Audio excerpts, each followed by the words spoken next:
Hey guys, welcome back to my channel. If you have not subscribed it, please subscribe it. Press the bell icon, hit the like button also. Friends, जैसा कि आपको पता है मैं daily the Hindu newspaper से एक article लेके आता हूँ। आज भी हमने एक आर्टिकल पिक किया है जो कि एग्ज़ाम पर्सपेक्टिव से बहुत बेनिफिशियल है और जीएस पेपर नंबर 2 के लिए तो बेनिफिशियल रहेगा ही, क्योंकि ये इंटरनेशनल रिलेशनशिप के बारे में बात करता है, जो कि आपका अगर PSIR ऑप्शनल है तो उसके लिए भी बेनिफिशियल रहेगा। अगर आप इंग्लिश सीखना चाहते तो आपकी रीडिंग न्यूज़पेपर हैबिट ग्रो होगी डे बाय डे। तो स्टार्ट करते हैं बिना डिले किए हुए। Quad ministers. क्वाड क्या है? ग्रुपिंग है। इसमें India, Australia, Japan and USA 4 country हैं, इसलिए बोलते हैं क्वाड। ट्राई को बोलते हैं 3 ग्रुप को, 4 के ग्रुप को क्वाड बोलते हैं। तो क्वाड मिनिस्टर्स होल्ड टॉक्स, उन्होंने बात की रूल बेस ऑर्डर मतलब कानूनों पे ऑर्डर होना चाहिए, एक सिस्टम होना चाहिए। UN reform, united nation reforms होने चाहिए।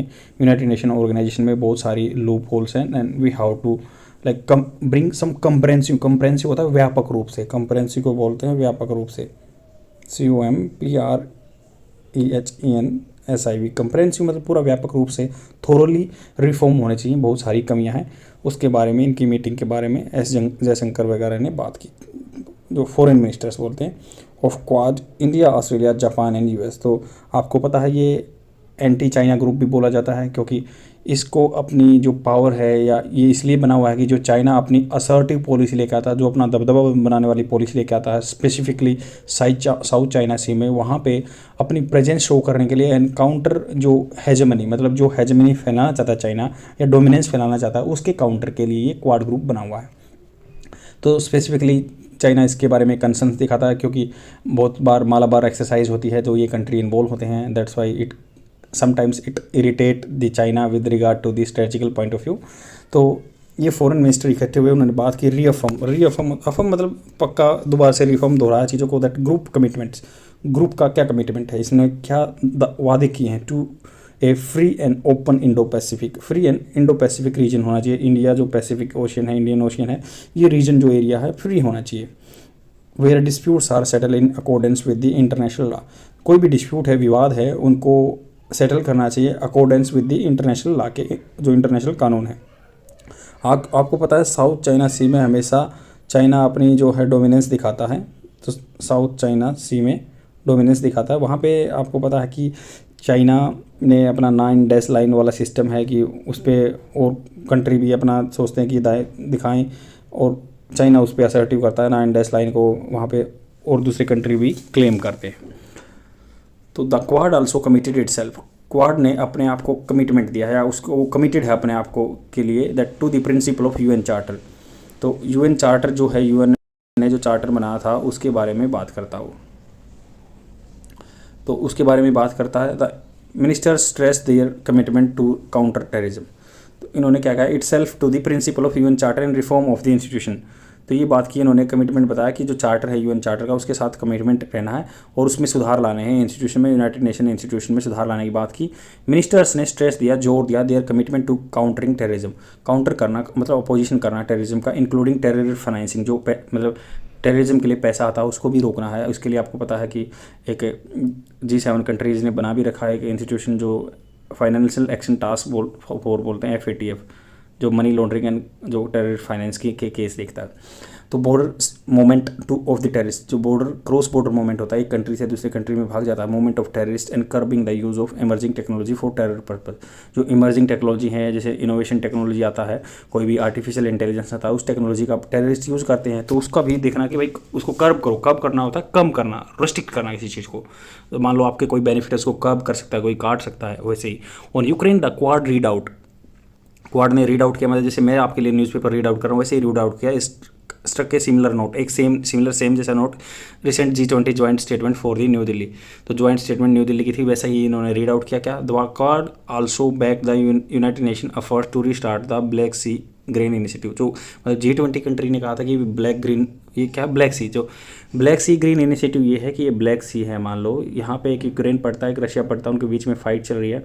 तो यहाँ से बोल रहे हैं कि ब्लैक सी से हमेशा चीज़ जानी चाहिए, मतलब जो ग्रेन है, यहाँ पे अनाज ज़्यादा होता है, आपको पता है अनस्टेबिलिटी आ गई थी यहाँ वार की वजह से। तो ये कह रहे हैं कि भाई रशिया को एग्री होना चाहिए ये इसका यूक्रेन के अनाज को यहाँ से बाहर निकलने देगा बिना कोई लड़ाई झगड़े के।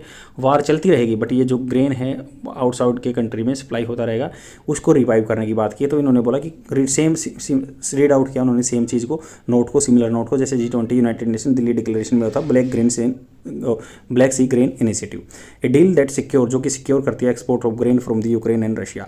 The joint statement also call for the comprehensive reform. तो वो यूनाइटेड नेशन ऑर्गेनाइजेशन है, संयुक्त राष्ट्र संघ है, उसमें कंप्रेहेंसिव पूरे व्यापक रूप से रिफॉर्म होने चाहिए, इंक्लूडिंग एक्सपेंडिंग परमानेंट मेंबरशिप बढ़नी चाहिए, जिसके लिए India is vying for that particular thing, and non permanent representation on the United Nation Security council.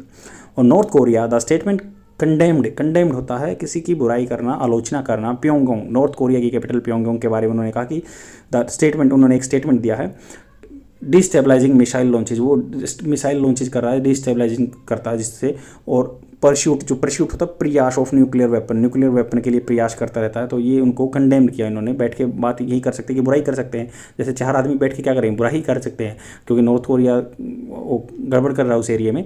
On Myanmar, the Quad supported a transition to an inclusive federal democracy.